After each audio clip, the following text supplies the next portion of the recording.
Hello everyone and welcome to Shadowrealm. Today I'm going to showcase my updated Mythical Endymion deck profile. This is easily one of my favorite decks to play and I'm really looking forward for the release of Beyond the Pendulum later this year. Friendly reminder before we start to like the video and subscribe to the channel for more videos like this. If you enjoy the Pendulum content, I can continue making videos showcasing various Pendulum decks and 10 cents on how to pilot the deck. Now without further ado, let's dive right into the deck profile. We're going to start things off with the Endymion part of the deck, playing triple copies of Endymion, the Mighty Master of Magic. This is hands down the best high scale that you have in the deck, because while it's on scale you can remove 6 spell counters and special summon to your side of the field and blow up your opponent's board, and this is a spell effect, meaning that if your opponent has a monster effect negate, let's say for Material Apollousa, they cannot prevent that. As a monster, this card acts as a spell or trap negate, and it's once per turn per copy. It cannot be targeted while having a spell counter, and searches you any normal spell when it gets destroyed. Moving on, we're playing double copies of Magister of Endymion. This is another great high scale in the Endymion part of the engine, because it allows you to special summon a monster from the extra deck by removing 3 spell counters, and as a monster you can special summon a monster from the deck. Moving on, I'm also playing double copies of Reflection of Endymion, an amazing low scale that can special summon itself and another monster that can get a spell counter from the hand, and can also bounce a card your opponent controls. Now hands down the best card in the Endymion part of the engine is a single copy of Servant of Endymion. As a scale, it can special summon another monster directly from the deck, and when it gets destroyed you're going to put her back to the scale.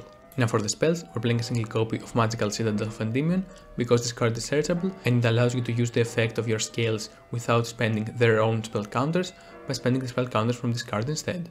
And for the last Endymion card, we're playing triple copies of Spell Power Mastery. This card allows you to search any Endymion card, while also placing spell counter to one card you control. So you're essentially playing 4 copies of Servant of Endymion, while also searching any missing pieces that you need.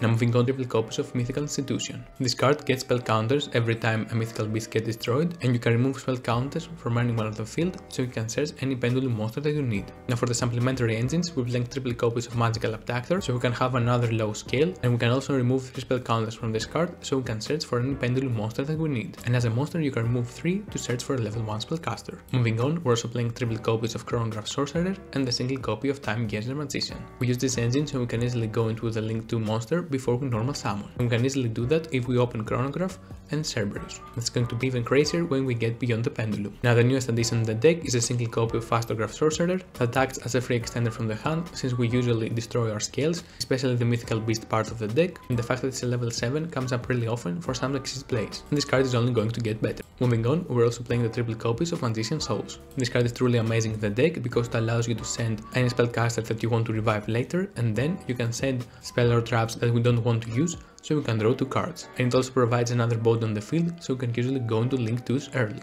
I'll suggest you running this card. For another generic extender, we're playing double copies of Jester Confit that we can easily special summon from the hand and have another body on the field. And the last monster in the main deck is a single copy of Blue Boy, alongside the single copy of Spellbook of Secrets and the single copy of Spellbook of Knowledge. These 3 cards are searchable through the effect of Crowley that you're going to see later in the extra deck. Moving on, we can trigger it with the effect of Souls. Moving on, we're playing a single copy of Magician's left hand and a single copy of Magician's right hand. They're both great against traps and spells respectively, and right hand allows you to play around Super Poly. Moving on to the rest of the spells, we're playing double copies of Wonder Wand. We play this card to gain more spell counters and to send any spellcaster that we don't need to the graveyard to draw 2 cards. Now, our only protection from draw is a single copy of Call by the Grave and a copy of Instant Fusion. They're both great defensive tools and allow us to get more spell counters. Moving on to the rest of the spells, we're playing a single copy of Pot of Desires, 1 copy of Abstract Goblin, 1 copy of Into the Void. Just be careful when you activate the Into the Void, so you won't have to discard all your hand during the end phase. And that's going to wrap up our main deck. Moving on to the extra deck, I'm playing a single copy of Magister's Artemis Moon Maiden, and the main reason that we're playing this card is so we can link off any Pendulum monster, so we can use the effect of Wonder Wand or the effect of Spellbook of Knowledge. Because both of these cards need to send a monster to the graveyard, and Pendulum monsters are not sent to the graveyard, they're going to the extra deck instead. So you have to keep that in mind. Moving on, I'm playing a single copy of Crowley and a single copy of Crossip. You usually go into Crowley early in your combos, so you can search any missing pieces that you need, while Crossip allows you to extend with an odd dice package. And moving on to the rest of the Link 2s, I'm playing a single copy of Dark, 1 copy of Nightmare Phoenix, and a single copy of IP Masquerena. Dark is the newest addition in the deck that easily allows you to link Climb to Selene and not decay your opponent going second. And IP is really awesome to go into Unicorn or Underworld Goddess. Now let's move on to the Link 3s. We're playing a single copy of Selene and a single copy of Unicorn. As I mentioned earlier, Selene is great when going second and also going first because it provides you with many spell counters and can revive monsters from the graveyard. Now for the Link 4 lineup, we're playing a single copy of Axis Kotoker and a single copy of Pollusa, Bow of the Goddess. Pollusa provides with the arrows that you need to Pendulum summon, while Axis Kotoker is amazing going second because you can wipe your opponent's field. Speaking of which, we're playing a single copy of Underworld Goddess of the Closed World to link away problematic monsters and shuts down your opponent's field. Moving on, we're playing a single copy of Odd Eyes Vortex Dragon and a single copy of Odd Eyes Absolute Dragon. When Absolute Dragon is sent to the graveyard, you can easily special summon Vortex Dragon and provides you with an Omni Negate. For the spice of the extra deck, we're playing a single copy of Diablosis, the Mind Hacker, that can snipe out your opponent's important cards, for example Destroyer Phoenix Enforcer, Access Code or Apollousa, while you can prepare from your opponent's deck. And lastly, we're playing a single copy of Millennium Ice Restrict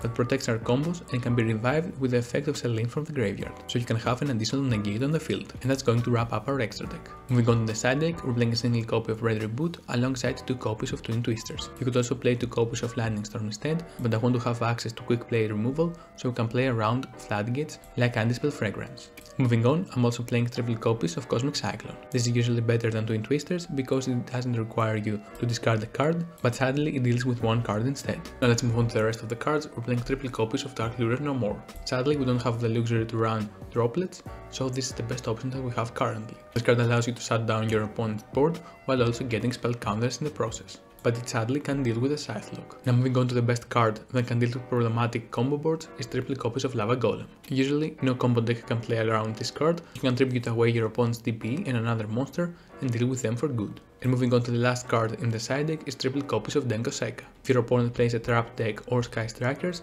you can completely shut down their board. The only real out to this card is Solemn Judgment, so you can usually deploy this card and then OTK your opponent after that. And that essentially is going to wrap up today's deck profile. If you enjoyed the video, let me know in the comments down below. Also, don't forget to leave a like and subscribe to the channel for more videos like this. And if you want to support the channel in any way, shape or form, there are links in the description down below, alongside the link to my Discord server that you should definitely join. Until next time, hope you all stay safe and I will see you in the Shadow Realm.